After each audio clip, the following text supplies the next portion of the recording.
Shalom, shalom, frères et sœurs en Christ, et bienvenue à la Rhapsodie du lundi 20 septembre 2021.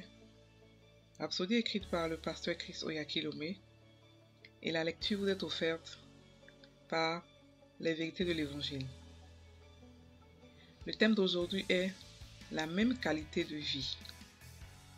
Et le verset de 1 Jean 3, verset 1, qui se lit comme suit. Voici quel amour le Père nous a témoigné, afin que nous soyons appelés enfants de Dieu. Fin du verset.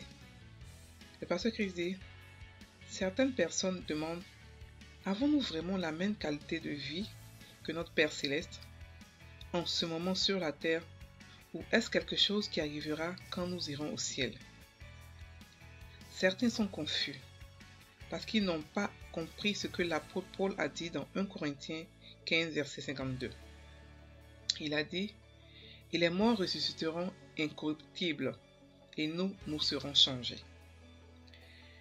Premièrement, il est important de comprendre que votre véritable vie, votre esprit est issu de la parole. Ainsi, au-delà du règne physique, vous avez la vie et la nature de Dieu en vous. La vie de la parole. La parole de Dieu est la semence. Luc 8, verset 11. Et la semence est la faculté qui porte la vie d'un être vivant. La vie de Dieu est transférée ou transmutée à travers sa parole qui est sa semence. Par exemple, lorsqu'il dit à la Vierge Marie, « Tu deviendras enceinte et tu enfanteras un fils », la parole qu'il prononça devient Jésus. Par l'intermédiaire de cette même parole, il nous a fait naître en tant que nouvelle créature. 1 Pierre 1, verset 23 nous dit, « Puisque vous avez été régénérés, non par une semence corruptible, mais incorruptible, par la parole vivante et permanente de Dieu. » Le mot souligné semence est traduit du mot grec sperma, d'où est dérivé le mot français sperme. La Bible dit, il nous a engendrés selon sa volonté par la parole, la semence de vérité, afin que nous soyons, en quelque sorte, les prémices de ses créatures. Jacques 1, verset 18. C'est ainsi que nous sommes devenus fils et filles de Dieu, avec la même qualité de vie que notre Père Céleste. Notre verset d'ouverture dit, « Voyez quel amour le Père nous a témoigné, pour que nous soyons appelés enfants de Dieu. » Donc maintenant, nous sommes les fils vitaux de Dieu en vérité, parce que nous sommes en fait nés de lui. Dans le verset suivant, Jean le souligne. 1 Jean 3, verset 2. Bien-aimés, nous sommes maintenant enfants de Dieu. De l'extérieur, nous n'avons peut-être pas l'air si grand, mais dans nos esprits, nous sommes absolument comme lui, étant nés de lui. Il nous a amenés dans son règne, sa classe d'être.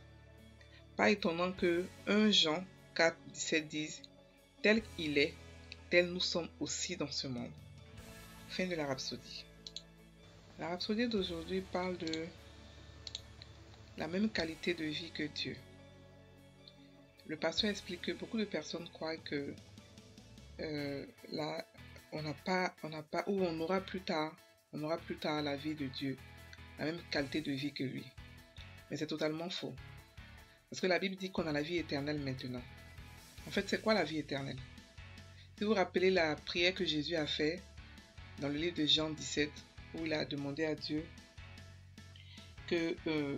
afin que Dieu accorde la vie éternelle à tous ceux qu'il lui a donné. Et que la vie éternelle, c'est qu'ils connaissent lui, toi le seul vrai Dieu. En fait, la vie éternelle, c'est pas vivre éternellement. C'est pas non plus après la mort avoir la vie de Dieu, non. La vie éternelle, c'est avoir la nature de Dieu maintenant, lorsqu'on est de nouveau. C'est pas plus tard. C'est pas plus tard.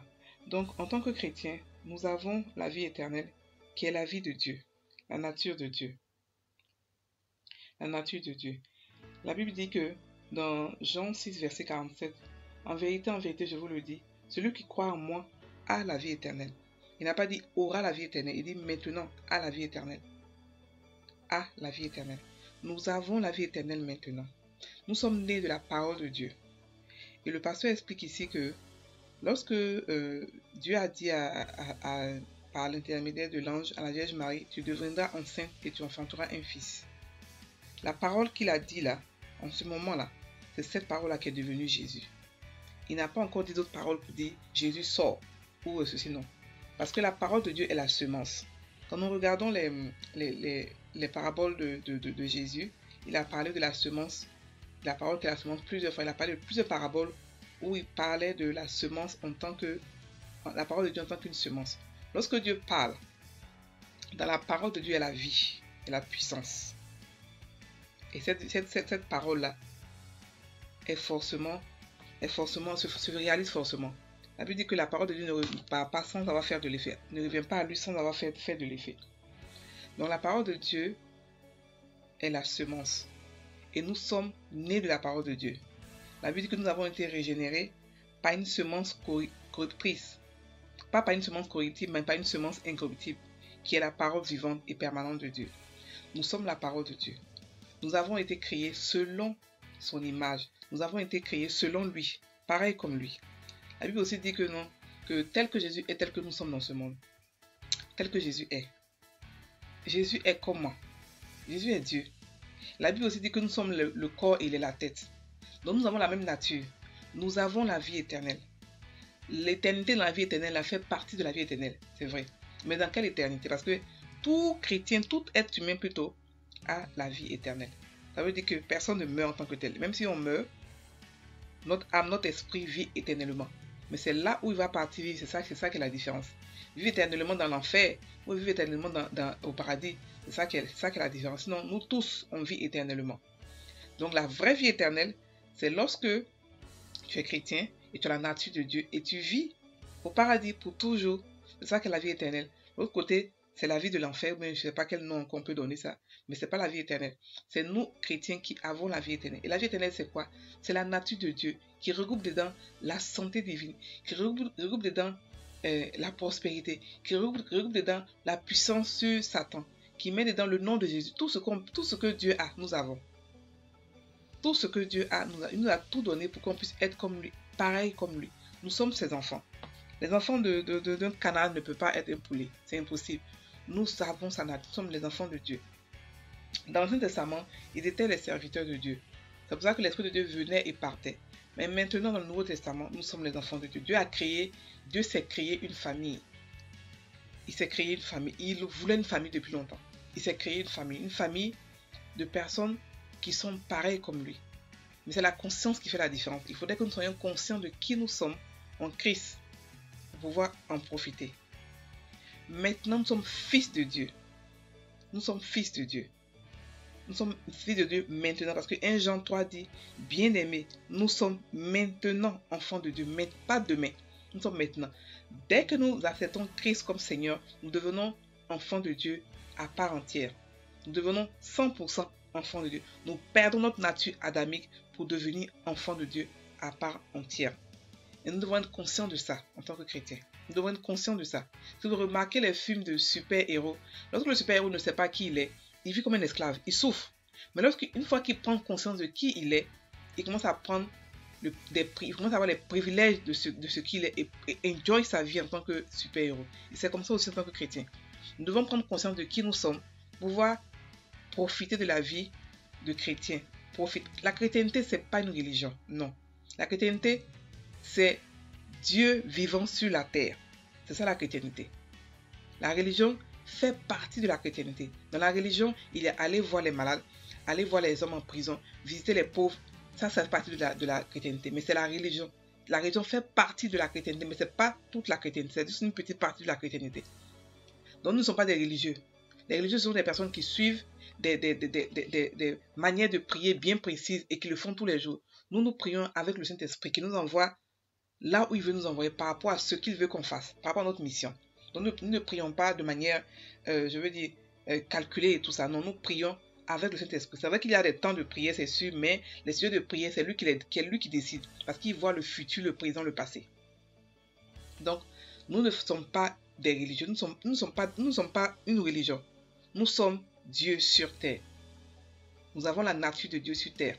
Et nous sommes ceux qui établissent son royaume sur cette terre, qui étendent son royaume sur cette terre. Dieu a commencé l'établissement, nous ne faisons que continuer l'établissement. Donc, frères et sœurs, sachez que vous avez la même nature que Christ, sans différence. Ok, donc maintenant, on va prendre la confession. Je suis participant de la nature divine. Je suis un associé du genre humain avec la même qualité et le même type de vie que mon Père céleste. Je vis dans la domination, bien au-dessus des ténèbres et de toutes les dépravations.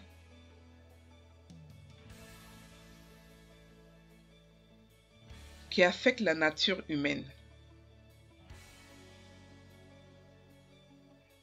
En raison de la vie divine et de la nature de Dieu en moi. Alléluia. Soyez bénis, frères et sœurs en Christ. Passez une très bonne journée.